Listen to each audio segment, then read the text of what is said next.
Hey guys, my name is Rish, and in this video I'm going to share the exact 3 steps that you need to follow to start your digital marketing business in 2024. And watch till the end because I'm going to share my exact 3-step framework with you as well.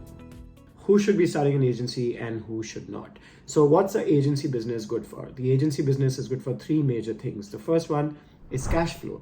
You can get cash flowing from an agency business, and using that money, you can develop something more scalable like a SaaS platform or a software business or something that just has way more leverage than the agency business. The second thing that it's good for is a lifestyle business. So as a lifestyle business, if I want to travel the world, if I want to have just a small and happy family, if I want to have certain luxuries in life and but not too much, and make my team happy and make my team rich, that's sort of the lifestyle aspect of it. But they're not going to get extremely crazy rich, but they're going to have enough for their needs and a little bit more for their luxuries. So that's the second thing that it's good for, to live the lifestyle that you want.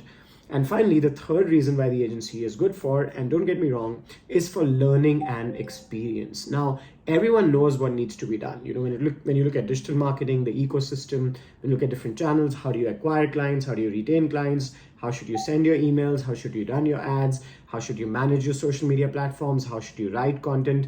There's endless information out there. It's just about the execution. So honestly, when you're looking at the agencies in the standard scheme of things, you're not looking at someone who is the world class and best at digital marketing. You basically know that you have all of these things that need to be done in your business and you have no time to do it. So you want to outsource it with certain level of creativity and expertise. As long as those things are being done, you should be happy. And that's why I would suggest someone with a medium level of experience to also start an agency and learn along the way. There's a lot of resources available online. There's no need to be the best at your channel before you start giving it as a service. This might sound a little bit different than what people might say. You have to be the best at something to start giving it as a service.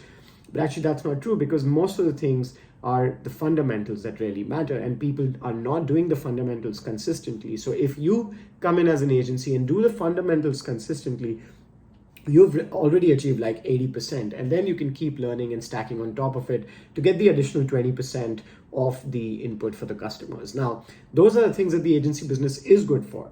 Now let's go to the things that the agency business is not good for. And the first one is scalability. It's not the most scalable business in the world. And let me tell you that because I've been running the agency for the past 12 years. If you're looking to build an extremely scalable business, you might be better off building a product, building a startup, building a SaaS solution. Those are the kinds of things that are way more scalable, which rely on code rather than human capital to scale. Those are the things that will be way more scalable. Now, it depends on what you value in life and what your goals are, etc. But as a lifestyle entrepreneur, for me, the scale of an agency is sort of okay, and I'm using the cash flow to experiment some projects on the side at this point. If in the future I can use that cash flow to build a more scalable business, I would definitely love to do that. So like I said, it's good for cash flow, but it's not going to be very, very scalable. So you need to use that money to eventually build something else. Now, the second thing that the agency business is not good for is changing the world. You may not be able to change the world at a deeper level with an agency business. Of course, what you can do is you can select to work with a fewer clients who are into changing the world, and then support their marketing efforts so that eventually you're making a difference and a huge impact in the society. You can pick your clients that way. But typically, if you're starting an agency business in 2024, you're probably going to pick up any client that comes your way, because it's going to be hard to land clients in 2024, given that there is a huge competition. There's a huge number of agencies, unless you have a specific network that you're closely connected with. And on that note, we run GrowthGrad, which is a community of people who are building an agency. GrowthGrad allows you to tap into a network, look for connections, and also learn how to build and grow an agency. So that's the second one. And the third reason why I would not recommend an agency is to someone who wants to become a billionaire. So if you want to become like the top 0.1% of the human population, do not start an agency. You probably need to do something way more game changing, which of course I have no clue about. Otherwise, I wouldn't be sitting here making this video. So yeah, that's the third thing that the agency business is not good for. So if you're waking up dreaming of becoming an Elon Musk or something like that, do not get into the agency business. Now, All of that being said, now let's get into the 3-step formula that I give to people in Growth Grad as well who want to start an agency business in 2024. And the first step is just find one client. That's right. Just look for your first client. That's all you need. Don't start setting up cold email outreach domains. Don't start, setting up like fancy software for LinkedIn automation and all that fancy jazz. Just look for your first client. And looking for your first client is way easier than you might think. We're not looking for a $10,000 client. We're not looking for a $1,000 client if that's something that your ticket size is. We're not looking for a $5,000 client. We are not looking for an annual agreement. All we're looking for is your first client. And irrespective of how much they pay you, because this is the client that you're going to create a case study from. So that's the first one. It's called the ADD framework. The first one is A, acquire your first client. The second is D, which is to deliver the value that you've promised to the client. So let's say you get a client and you say, I'm going to send 5 email campaigns in the next 1 month and generate X amount of revenue from those email campaigns for your email list. So you act in as an email marketing list manager or email marketing strategist or email marketing expert. And you run those campaigns, you get those results. So you've delivered the value. And the third D, it stands for document the case study. So acquire your client, deliver the value, document the case study, the ADD framework. Just remember that. Once you've done this cycle once, you already have an agency. So how do you do this, right? First of all, just tap into your network. It's pretty straightforward to get your first client just from your network, to be very honest. You don't have to set up your cold outreach domains. Of course, those are processes that we build along the way, but the first client is always going to be from your referrals. And that was true for me. That was true for most of the agency founders that I know. And if you have a zero network, which I highly doubt, then you might start DMing people who you know, who might know someone who knows someone who needs your service. So let's say in your friends list, you might know a few of your friends have really good connections. They could be any sort of businesses.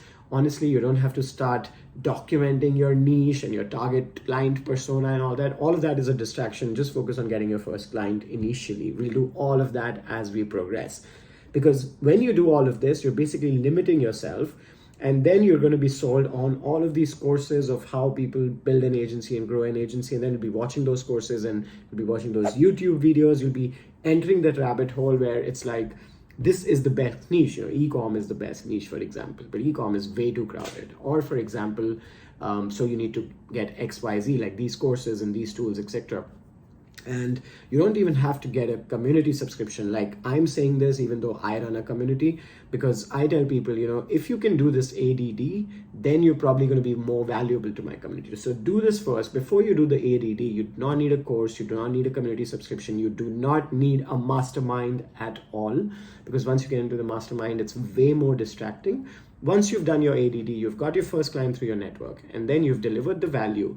Of course, you may not have all of the skills needed to deliver the value, in which case I would highly recommend looking for freelancers. So you can look at Upwork, you can look at Fiverr, you can look at blogs, directories, Reddit threads. You can look for places on LinkedIn, post jobs. Look for people who can deliver the value if you cannot, but get the first client, deliver the value by any means. And the third thing is you document it into a case study. Make a simple Google Slides, or if you fancy a Canva deck, but just document that case study, because this is where the magic happens. Once you've got the case study, then it'll be way more easier to build a process to get more clients. Like my first e-com client, of course, I've been running the agency for like 12 years, but the first e-com client, I scaled them from scratch, like set up their Shopify store to $1 million in revenue in the next year. And that's what helped me document a crazy case study. Of course, that was a huge case study.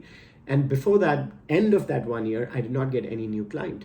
And then I used that case study to get clients where I could scale to $10 million, right? And then I used that case study to get the third client. So that's how you go about it. So if you don't have anything to start with, you might get a client at $0, but the case study is going to be valued at way higher than what you would have charged that client. So let's say your first client, you might get a $500 or $1,000, let's say $1,500 if you're really lucky, or $2,000 contract for, let's say, a month.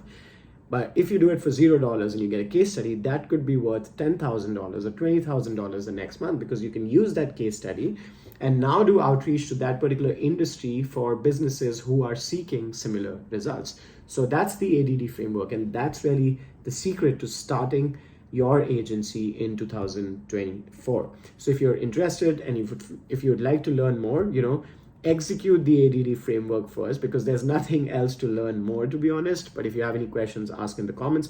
Once you've done that, then we can discuss about building SOPs, hiring teams, making a team of contractors, which is what I personally do, and other frameworks that I use to scale the agency, to take it from there and grow the agency. But to build the agency and to get started in 2024, the ADD is all you need to remember.